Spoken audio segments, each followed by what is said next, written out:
Okay, good morning and welcome to Iyun Benzion. We're starting a new parak, the last parak from Kesubos, Kufhei 105. Gemara here talks about one of the Surim in the Torah of not taking shofar, not taking bribery as a judge. The Gemara says a very interesting thing. The Gemara says that really the pasuk is talking about a case, shochad lo sikach, you shouldn't take bribery. What is this? Must be a pasuk on a mitzvah parsha. No, I don't know.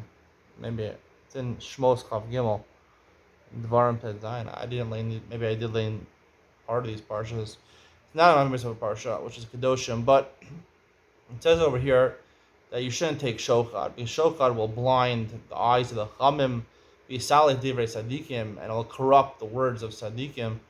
So the Gemara says, what is it talking about? If it's talking about a case where one person gives a monetary bribe to a judge, right? That's obvious. That's from the lo satem mishpat. It says in the Torah you shouldn't slant a judgment, meaning judge unfavorably to one person, right? If you take money from one person, presumably you're gonna judge, paskin, or you're gonna determine that you're gonna reward the person who gave you the money. You'll rule in his favor. So, what is lo sikach shokad talking about? Let's talk about a case where you take money from both people. It's money to, you're taking money. This person gives you money, and the Gemara says even if you take a fee, right? If you take a fee to judge the case, right, where it's not demei betela, right, where you're not normally working anyway, and you take a fee to judge a case, you can't do that. You can't take money from both people, even if they give you the equal amount. In which case, we would say there's no reason you're going to favor one person or the other. That's where the Torah is talking about sikach shochat. So what's the problem? Sikach shochat. And it says it sounds like you're gonna bend the judgment in favor of one person. When you take equal from strangers, right? Why would you bend the judgment from one person or the other? They both gave you the same amount of money. So it must be that this is very similar to the Gemara in Nadarim. We'll have to talk about that the next Masechta in Daf Yom Zechus Nadarim. The Gemara they discusses is taking money for teaching Torah. Are you allowed to take money for teaching Torah? It's applicable to me. I don't really teach. I don't get a salary yet because I'm not monetized on YouTube yet, but hopefully I will soon. But to get paid for teaching Torah is a problematic. The Gemara says maybe if you teach someone Chumash, when a Cheder Rebbe is teaching Chumash, maybe you could because of Batil, Skar Batoila, or maybe the Gemara says Skar Pisak Taimim, whatever that means. He teaches them the cantillation, how to lane. However, someone who's teaching Gemara to somebody, all those positions right now, you have Rashi Yeshiva, you have Ramim, that give Shiurim, they get paid a salary. The Gemara in Adarim is very clear and says you can't take money for that. So, it's a problem. Because it says, Mani Bechina, Mavatem Bechina. Hashem says to Moshe Rabbeinu, I taught Klal Yisrael Torah for free. You also teach it for free. And being a dayan, rendering a judgment, is based on your knowledge of the Torah. We're talking about a rabbinical court over here. That's possibly not based on the basic law of Israel. It's based or the Constitution of America. They're basing it on the Torah, Kosher Mishpat, Seder Nezikin.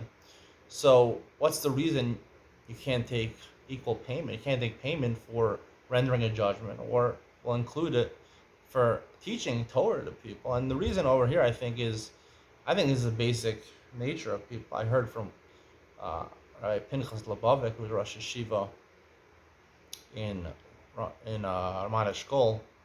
I forgot the name of the yeshiva. He said once, even when you're preparing a shir, right, even to give over a shir, if you're doing it, if you're thinking about what you're going to say for the kavod, not talking about money, just for the honor of giving a shir to people. When you have a physical shir in front of people and you're getting honored for it, a lot of people are coming to your shir, right? You want to make things sound good. You don't want to come up and sound like, oh, I'm not sure about this, I'm not sure about that. You want to make a nice presentation, and you'll forego the authenticity of the Torah just to say a good shir, to get covered. And certainly by money, which is a more tangible thing than actual honor. If you're getting paid to give a shir, or you're getting paid to render a judgment, you're going to want to, even though it's not true, you're going to bend. You want to make something either sound good when you're teaching Torah, or make something sound. You want to sound confident when you're giving a judgment. So that's yaver and chacham yisal divrei sadikim. Even if you're a chacham or a tzaddik and you're giving a judgment in a case because you're getting paid to do it. When I'm getting paid to do it, so money influences me that not that I'm going to favor one of the other people, that's going to corrupt what I'm saying because I want to make it seem like I'm very clear, I'm very absolute in my psak, or maybe you're a type of person you want to be fair to everybody, and you'll sort of make like a plea bargain or a pshara, a compromise between them, when really the halacha follows one of the disputants and not the other one. You're gonna make things, depending on the nature of your person, you're gonna corrupt what the real truth is, the real truth that you would see it without taking the money, in order to make something sound very good or something seem very fair. If you're the type of person who wants to be fair to other people, which is not the truth. The Torah wants you to render the truth, and similarly, when you're teaching Torah, Hashem wants you to tell you the truth, how you see it, your real opinion of what the Torah is saying. When you're getting paid to say it, you'll try to make it sound very cogent and very nice, and you'll a lot of times corrupt the real truth of what you're saying to just make it sound nice to the audience, and that's the problem with taking Torah. So how could I do this? How could I take money by teaching Torah on YouTube? Not that I'm taking any money yet, not that anyone's watching really. I think the answer is that it's after something like this for YouTube, where I'm not getting money. If I'm taking money from students, I have a yeshiva, some of them pay a tuition, they're paying me, or I'm a rav in a yeshiva, so Talmidim are paying me to give a share. So when I'm getting paid from the Talmidim themselves, so then it's sort of like I want to say something to please them because they're paying me.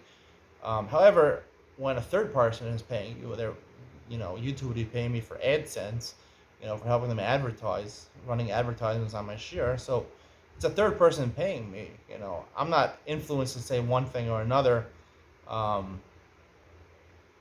by the Talmidim themselves. I think that's really, you can't take money from the Talmidim. Talking about hiring, to take money from a third person, a third party might be okay, because you're not really influenced what to say by the people that are giving you the money. That's what we're talking about, a dayan taking money from two different people who's going to judge their case. If it was a third party that was paying, maybe that would be okay, because he doesn't feel compelled to state a very cogent argument or a fair compromise between two people, something which wouldn't be the truth. That's what I like to say over here. Hope you enjoyed today's share. See you in the next one.